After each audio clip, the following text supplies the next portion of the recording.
My goal was to continue the floor with the tongue side, building it out.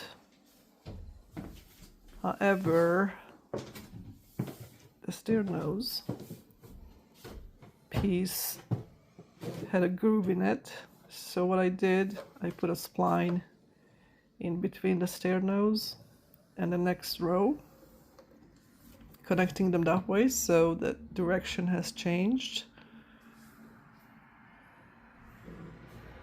I also glued it down to the stairs and also shot some nails on the side.